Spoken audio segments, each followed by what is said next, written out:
Let's check out the Nintendo Switch 2 Pro controller here. Now this has been getting rave reviews.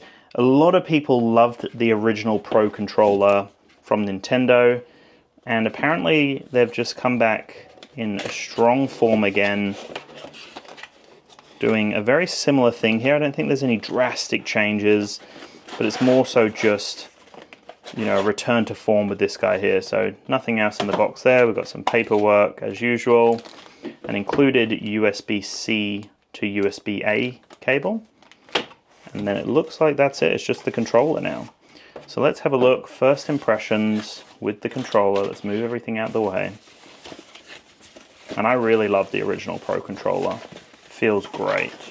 Oh, I love that design. That looks nice. There we go. So you can see it says Switch 2 at the top there. We've got a D-pad, a customized button, plus minus. We've got a screenshot button, home button. I love that grey kind of color, that whitey grey color. It's a very glossy feel to the controller. Everything feels really, really nice here. Nice and snappy. I'd imagine it's going to be extremely responsive. And we've also got some, by the looks of it, programmable buttons on the back here as well. We've also got a headphone jack right there. And then these two programmable buttons here, GR and GL. So that just naturally sits where these two fingers sit for me. Very, very comfortable. And I love that black and white, black and gray, whatever you want to call it. Looks beautiful actually. No huge color pop like the Switch 2 console itself. You know, it's got those they're really nice like blue and peach. So let me just grab the Switch 2 just for a context point. But you know, if you put them together, it actually works really nicely with that color palette.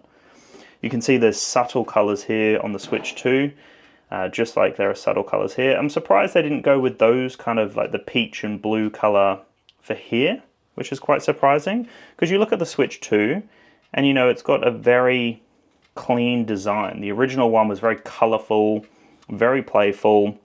With this one, it's more so colorful when you detach the Joy-Cons. Otherwise, it's just a subtle amount of playfulness.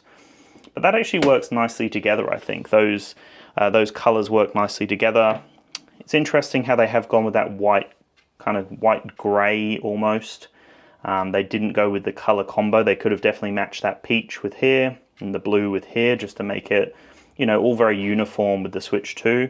But I can't complain. I actually really like that. I like the Pro 2 color combo, and I think it works nicely with the Switch 2 here.